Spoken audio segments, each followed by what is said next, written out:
రామ రామ రామ సీత రామ రామ రామ సీత రామ రామ రామ సీత రామ రామ రామ సీత రామ రామ రామ సీత రామానుష వేష వినోద కమారీ వినుతాంబుజపాల నా మాటలు గైకొని నీవిప్పుడే నారాయణ నన్నేలొకరాధ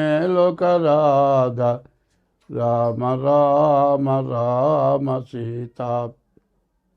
ఇప్పుడు మనం చెప్పుకుంటున్నది డిసెంబర్ నెల మాస ఫలితాలు. ఈ డిసెంబర్ నెల, జనవరి నెల, మార్గశిర పుష్యమాసాలు వస్తున్నాయి. ఈ మార్గశిర మాసం చాలా విశేషమైనది. అందులో ఈ మార్గశిర మాసంలో డిసెంబరు నెల 8వ తారీఖు గుంటూరు రామనామ క్షేత్రంలో రామకోటి మహోత్సవాలను జరుగుతాయి.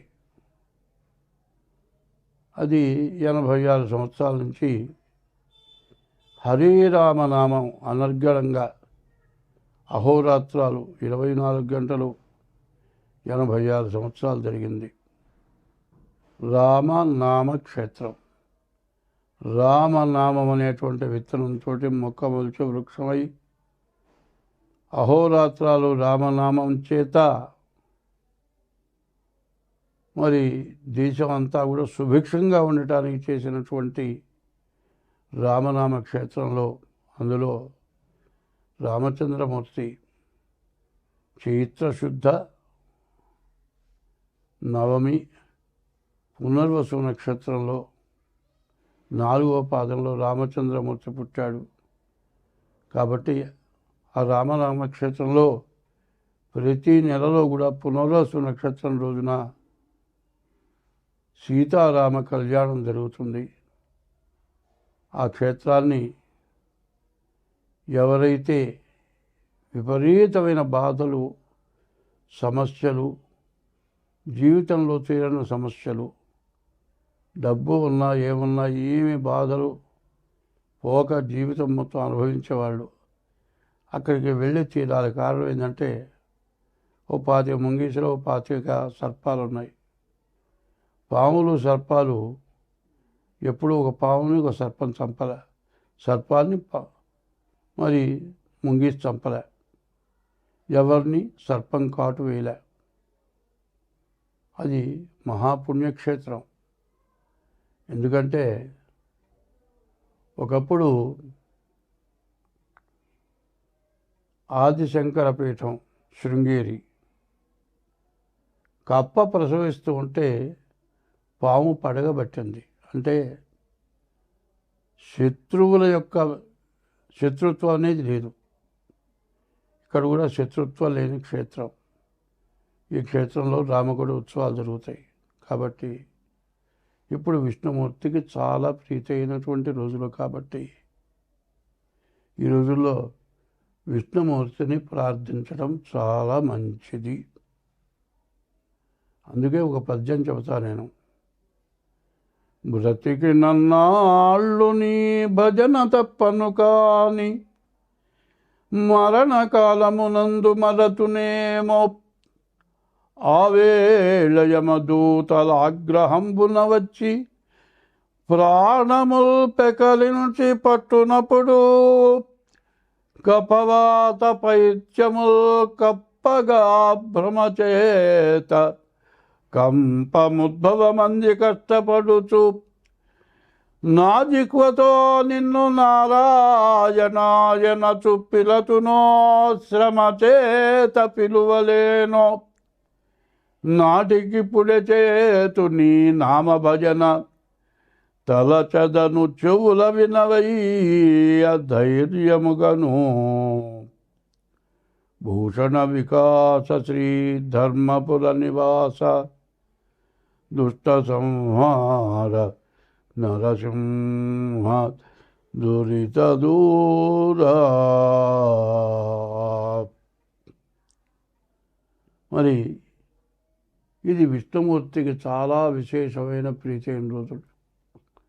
తెల్లవారుజామున స్నానం చేసి మరి గ్రామోత్సవం రోడ్ల వెంబడి హరినామ సంకీర్తనం చేసుకుంటూ తిరిగితే బ్రహ్మ ముహూర్తంలో మన సమస్త పాపాలు నశించిపోయే రోజులు కాబట్టి ఈ డిసెంబర్ నెల ప్రత్యేకించి మాస ఫలాలతో పాటు ఈ మార్గశిర పుష్యమాసాల యొక్క విశేష ఫలితాన్ని చెప్పాను. మాసాల్లో కల్లా కూడా ఉత్తమమైనది మార్గశిర మాసం. మంచి మార్గాన్ని చూపించేది మార్గశిర మాసం. మరి ఈ మార్గశిర మాసంలో భాగవత పారాయణ విశేషం. భాగవతం భాగవతం భాగవతం భాగవతం అనుకుంటే చాలు భాగవతాం. కాబట్టి ఇటువంటి మంచి రోజుల్లో హరినామ స్మరణ చేసి మరి డిసెంబర్ నెల మాస ఫలితాలు మొదలు పెడుతూ ఉన్నాను. కానీ మా ఇష్టదైవమైన రామచంద్రమూర్తిని, మా పరమేశ్వరుణ్ణి యూట్యూబ్లో చూపించాను. ఆయన్ని అందరికీ చూపించాలి. ఇప్పుడు నేను చేసిన ప్రార్థన అందరూ వినాలి. అది వింటే అందరికీ చాలా మంచిది. కాబట్టి ఇది మాత్రం తీసేయవద్దు. ప్రతి రాశి ఫలంలో మొట్టమొదట ఇప్పుడు నేను చెప్పిన మొత్తం వినపడాలి, కనపడాలి. స్వస్తి. 2025 సంవత్సరం డిసెంబర్ నెల 5వ రాశి సింహరాశి. సింహస్యాధిపతి సూర్య. సింహరాశికి అధిపతి సూర్యుడు. ఈ సూర్యుడు ఎటువంటి వాడు?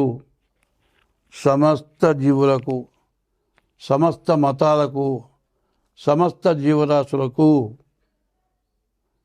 దేవుడంటే సూర్యుడే.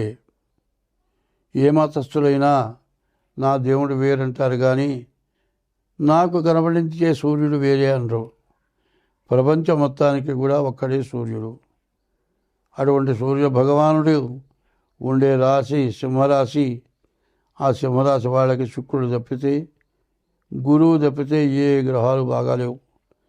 శుక్రుడు వల్ల వివాహం జరుగుతుంది. గురువు ఏకాదశంలో ఉంటే ఉద్యోగం రాదు అనుకున్న వాళ్ళకు కూడా ఉద్యోగం వస్తుంది.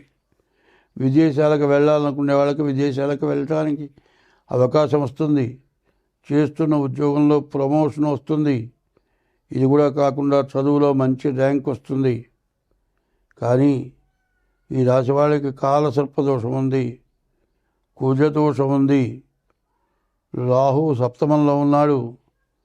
వివాహం అయిన తర్వాత భార్యాభర్తల పరిస్థితి ఎట్లా ఉంటుందో, ఏమాత్రం కయ్యం వచ్చినా కూడా మరి కోర్టుకు వెళ్ళి విడాకులు తీసుకొని చాలా పెద్ద గందరగోళాలు చేసుకుండే పరిస్థితి ఈ సింహరాశికి కనబడుతోంది.